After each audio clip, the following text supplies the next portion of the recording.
When DeeAnn Weed was admitted to the hospital, things were going downhill quickly. I was catatonic. I was staring at the floor. I wasn't eating. So he called the ambulance again. They came out and they took me down to Central, where I was immediately intubated and taken to the ICU. In hindsight, she learned so many of the details of what was happening through what turned out to be the fight of her life. While I was in the ICU, I was intubated for 10 days. During those 10 days, I went into complete renal failure, had dialysis line put in my neck.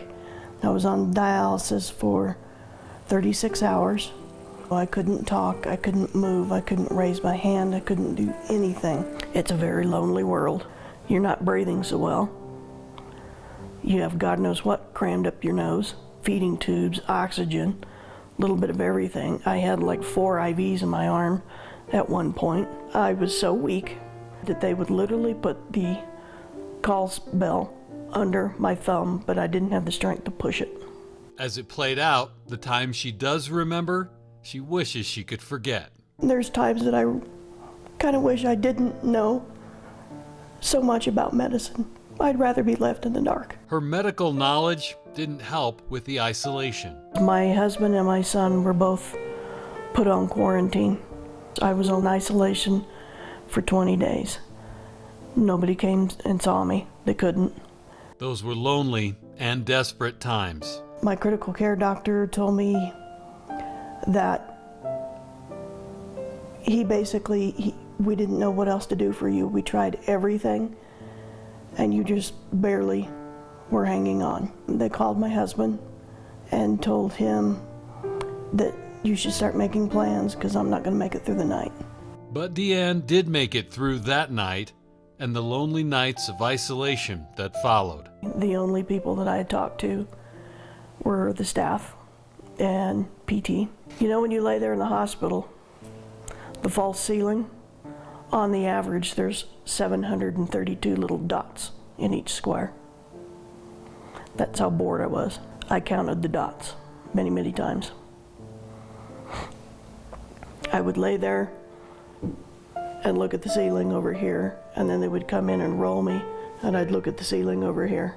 DeeAnn felt trapped in her body, too weak to move and left alone with her thoughts, and that medical knowledge wasn't helping. They kept giving me Potassium IV because it was so low. That potassium, when it goes through your veins, it burns. It feels like there is a tourniquet around your arm.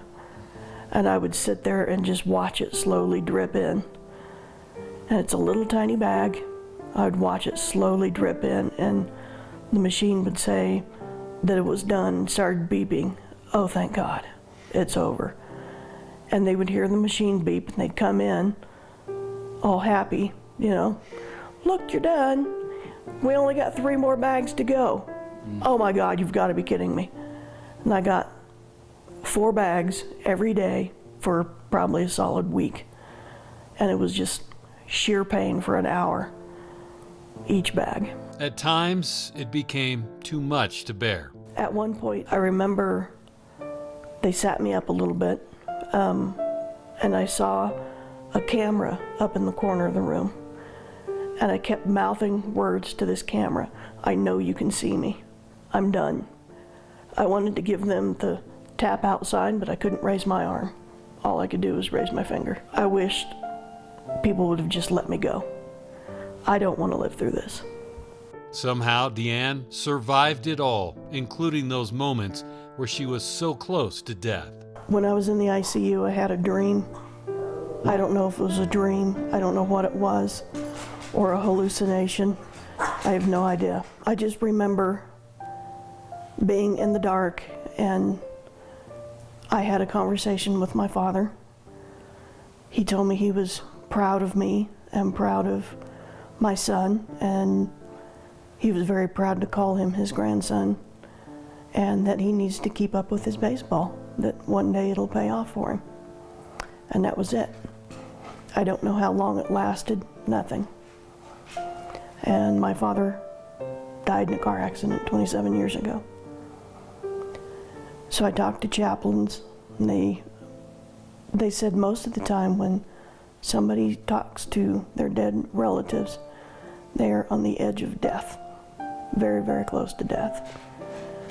So when I woke up, it kind of dawned on me, where I realized how close to death I really was. Finally, as the days trudged on, she began to turn the corner. PT came in, and they were the first person that got me to stand up. My physical therapist was wonderful. He's a big goofball. And we would slow dance at the side of the bed. We would march at the side of the bed. And then he would help me get out of the bed and into a chair. For the first time, I was released from that stupid bed. First time I got to sat up and look out the window and see out the world. It was snowing, I remember that day. But it was the best snow I've ever seen in my life. DeeAnn eventually was discharged after 35 days in the hospital.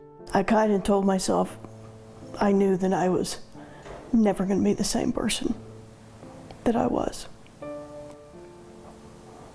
But I knew this is going to change my life. And it has. In our next story, DeeAnn talks about her life now as a COVID long hauler, how she feels about vaccines, and the COVID stories she's documented that she hopes might help others. For Your Healthy Family, I'm Ira Cron of Moral Stories. Head to yourhealthyfamily.com.